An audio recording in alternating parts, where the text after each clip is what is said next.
Good evening guys. कुछ बातें करनी थी आज जो रिलेटेड है लालाचड़ा, बॉर्नरपुर एंड इस्माइल टीला फॉर दिस लोकेलिटी। लाला पौरसभा के अंडर से एक डंपिंग ग्राउंड बनाया जा रहा है इस्माइल टीला,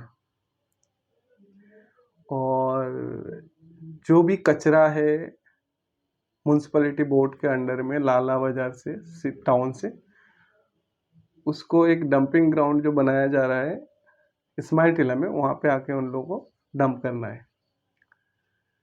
इसमें लालाचड़ा, बॉर्नरपुर, इस्माइल टीला लोगों ने प्रोटेस्ट किया है कि नहीं, यहाँ पे मत बनाइए, क्योंकि ये एक एरिया है, एक रिमोट एरिया है। यहाँ पे जो फ्लड अफेक्टेड एरिया है, इनफैक्ट यहाँ पे जब फ्लड आता है तो वहाँ पे डायरिया, बहुत सारी बीमारीज आती हैं, क्योंकि वो बीमारियों के कारण वो साल में हर साल ये अफेक्टेड होते हैं, और वहाँ पे काफ़ी सारे डायरिया, कॉलेरा, ये सब रोग होते रहते हैं। अब ये डंपिंग ग्राउंड की वजह से ये जैसे कचरा ला के ये लोग फेंकेंगे यहाँ पे, वो स्प्रेड हो जाएगा पूरे एरिया में। फिर वो पॉल्यूशन पूरा एरिया को पॉल्यूटेड कर देगा। बच्चे हैं, और वहाँ पे ना ही हॉस्पिटल का कोई सुविधा है, और ना ही वहाँ पे हेल्थ फैसिलिटीज़ इतनी डेवलप्ड है, स्ट्रांग है, अगर आप कंपेयर करें लाला बाजार से तो। और वो जो जहाँ पे बनाया जा रहे हैं, वहाँ आसपास से पूरा स्कूल स्टूडेंट्स आते हैं, बच्चे आते हैं, छोटे छोटे बच्चे स्कूल्स में जाते हैं, ठीक है, वही रोड से होके। अब ये डंपिंग ग्राउंड जो है, छोटा मोटा डंपिंग ग्राउंड नहीं बनेगा, वो एक सर्टिफाइड डंपिंग ग्राउंड हो जाएगा, जहाँ पे पूरा एरिया का कचरा आके लोग फेंकेंगे। तो ये एक चीज़ है जो बहुत इफेक्ट करेगा यहाँ का लोकेलिटी को, चाहे वो लालाचड़ा हो, इस्माइल टीला हो या बर्नरपुर हो, पूरा एरिया को पॉल्यूट करेगा। अभी के एक टाइम है जहाँ पे बहुत बड़े बड़े सिटीज़ में प्लान कर रहे हैं वो लोग, डंपिंग ग्राउंड का प्लानिंग कर रहे हैं, जहाँ पे वो गार्बेज फेंकते हैं, सिस्टम है वहाँ पे। अब ऐसे सिस्टमेटिकली अगर कहीं पे वो लोग अरेंज करते हैं तो ठीक है, बट ऐसे अनऑर्गेनाइज तरीके से अगर डंपिंग ग्राउंड बनाते हैं जिससे लोग इफेक्ट होंगे, इसका कॉन्सिक्वेंसेस बहुत ख़राब होगा, तो मुझे नहीं लगता कहीं से ये सही है। और कहीं से भी वो locality, as a local citizen, मैं भी उसको प्रोटेस्ट करूंगा कि क्यों बनाना है। अगर आपको बनाना ही है तो आपका सरकार की ही बहुत सारे जगह हैं जहाँ पे आप प्लानिंग करके बना सकते हैं, जहाँ पे कोई प्रोटेस्ट भी नहीं करेगा। तो अननेसेसरी हैरेस करना वहाँ के लोकल लोगों को, जो कि लाला बाजार यहाँ से कम, और नहीं तो अगर आप बाई रोड जाते हैं तो 30 to 45 मिनट्स का डिस्टेंस है, ट्रेवल डिस्टेंस, वो भी गाड़ी की, बाइक या फिर नॉर्मल गाड़ी की ट्रेवल डिस्टेंस की बात कर रहा हूँ मैं। ये काफ़ी एक डरावनी चीज़ है, जिससे बहुत प्रॉब्लम होगा उस एरिया के लोगों को, और ये एक अलार्मिंग सिचुएशन है वहाँ के लोगों के लिए कि वो कैसे मैनेज कर पाएंगे इस पॉल्यूशन को, या वो पूरा ऑलरेडी वो पॉल्यूटेड हो जाएगा पूरा एरिया। अब सरकार की जगह है, सरकार करेगी, ठीक है, ठीक है करने का, सरकार अगर करती भी है तो एक प्रोसेस है, आप करो, प्लानिंग करके करो, ऑर्गेनाइज करके करो, ताकि लोगों को वहाँ के इफेक्ट ना हो। और ये लाला बाजार पौरसभा के जो वो है, लाला सभा पौरसभा का अंडर के जो भी गार्बेजेस है लाला म्यूनसिपल कॉरपोरेशन का, वो लोग आके यहाँ पे डंपिंग ग्राउंड बना रहे हैं। तो ये एक हमारे लिए बहुत डरावनी सिचुएशन है, क्योंकि डंपिंग ग्राउंड होगा तो ये काफ़ी बड़ा डंपिंग ग्राउंड होगा, ये आप मजाक नहीं है, ये सिर्फ ये सर्टिफाइड डंपिंग ग्राउंड होगा, और ये बहुत प्रॉब्लम क्रिएट करेगा वहाँ के पॉपुलेशन के लिए। हम ऐसे एक जगह पे रह रहे हैं जहाँ पे हेल्थ केयर सिस्टम सही नहीं है। वहाँ से एक आदमी को अगर नॉर्मल बुखार भी हो, हॉस्पिटलाइज करने के लिए लोगों को कम से कम 30 to 45 मिनट्स, वो भी एक नॉर्मल हॉस्पिटल है जो लाला बाजार हॉस्पिटल है, वहाँ पे लेके जाते हैं। सो ये बहुत डरावनी सिचुएशन है और ये बहुत अलार्मिंग सिचुएशन है। लोगों ने काफ़ी बार हमारे जो डिस्ट्रिक्ट डिप्टी कमिश्नर है उनको लिखा है, बहुत तरीके से समझाया है, बोला है, उनके पास ये कंसर्न रेज किया है, बट कोई रिजल्ट नहीं दिख रहा है। सो मैं लालाचड़ा, बर्नरपुर, इस्माइल टीला सभी लोगों को बोलना चाहता हूँ, आप यूनाइटेड होके इसके अगेंस्ट प्रोटेस्ट कीजिए, ठीक है।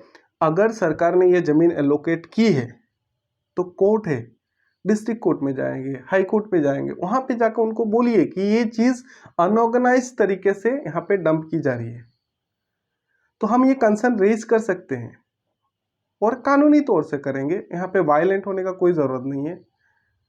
सब लोग हम रिटन एप्लीकेशन देंगे, हेमंत विश्व शर्मा को देंगे, सीएम है उनको देंगे, डिप्टी कमिश्नर है उनको देंगे, हमारे कोर्ट को देंगे, क्योंकि हमें सुनना पड़ेगा। हम लोगों ने गलत कुछ नहीं बोल रहे हैं, हमारा एक हमारी फ्यूचर के सवाल है। वहाँ पे बच्चे हैं जहाँ की हेल्थ केयर सिचुएशन इतनी खराब है कि आप वहाँ पे डंपिंग ग्राउंड बना के उन लोगों को और ढकेल रहे हो मरने पे। लोग वहाँ पे मरेंगे, लोग वहाँ पे ऐसा सिचुएशन होगा कि उस डंपिंग ग्राउंड की वजह से लोगों को बहुत सारी बीमारियां होंगी, जिससे लड़ने के लिए लोगों के पास पैसा नहीं है। तो मुझे पता नहीं कैसे मैं अपना भारतीय नागरिक होने के तहत ये मेरा हक बनता है कि मैं अगर कुछ गलत हो रहा है मेरे एरिया में तो उसका प्रोटेस्ट करूं। और मैं जहाँ तक पॉसिबल है मैं मेरे सारे एरिया के लोगों को बोलना चाहता हूँ, अगर आपको इसका प्रोटेस्ट करना है कानूनी तौर से कीजिए, वायलेंट होने की ज़रूरत नहीं है, और आपको लीगल तरीके से उसको प्रोटेस्ट कीजिए। हमारे पास आप डीसी ने अगर सरकार ने अगर कोई ज़मीन दे दी है, उनकी ज़मीन है, सरकारी ज़मीन है, ठीक है, बट उसको किसी को इफेक्ट होना, अगर कोई लोग उसमें से उस डंपिंग ग्राउंड उस रीजन से कोई अगर किसी को प्रॉब्लम हो रही है तो वो नहीं करना चाहिए, सरकार को भी समझना चाहिए।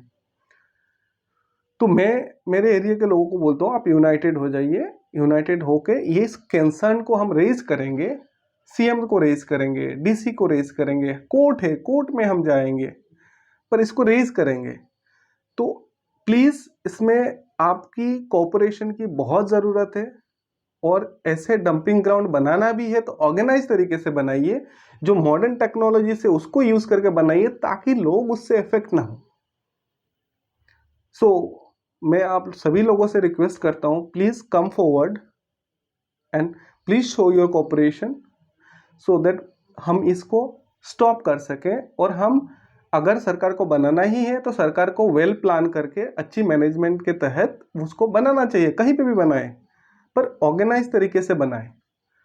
तो इसको लेके मैं रिक्वेस्ट करूंगा मेरे इस पूरी सारे एरिया के लोगों को कि प्लीज़ आप आगे आए, और एक बार अगर ये सर्टिफाइड डंपिंग ग्राउंड बन गया तो आप सोच नहीं सकते, ये आप बहुत बहुत बहुत बहुत प्रॉब्लम क्रिएट करेगा ये लोगों के लिए, लोगों के हेल्थ केयर सिस्टम, लोगों के हेल्थ के लिए हो या फिर वहाँ की जो पॉपुलेशन है वहाँ के उन लोगों के लिए हो, सबके लिए ये प्रॉब्लम क्रिएट करेगा। सो बनाना है तो प्लानिंग करके बनाइए, ऑर्गेनाइज तरीके से बनाइए ताकि इससे कोई इफेक्ट ना हो। वो फ्लड अफेक्टेड एरिया, आप कितना भी कैसे भी बनाते हैं वहाँ पे, वो फ्लड अफेक्टेड एरिया है, वो डूबेगा, डूब के पूरा नदी में फैल जाएगा, वो कचरा पूरा नदी में, वो पूरा एरिया पॉल्यूटेड हो जाएगा, और उसी नदी का लोग पानी पीते हैं, वहाँ पे ड्रिंकिंग वाटर की बहुत प्रॉब्लम है। तो ये सारी चीज़ें हैं जो सरकार को, हमारे जो एडमिनिस्ट्रेशन है उनको समझना पड़ेगा और हमें सपोर्ट करना पड़ेगा उनको, क्योंकि इस चीज़ को इग्नोर करने से नहीं होगा। और मैं रिक्वेस्ट करूँगा आप लोगों से, प्लीज़ कम फॉरवर्ड और हम इसके अगेंस्ट हमारी प्रोटेस्ट रेज कराते हैं, और कानूनी तौर से, नॉन वायलेंस, किसी से कोई वायलेंस नहीं करनी, और कानूनी तौर से हम इसको रेज करेंगे। सो आशा करता हूँ प्लीज़ आपका कोऑपरेशन मिलेगा ताकि इस चीज़ को यहाँ से स्टॉप करके हम इस एरिया को बचा सकें। Thank you guys.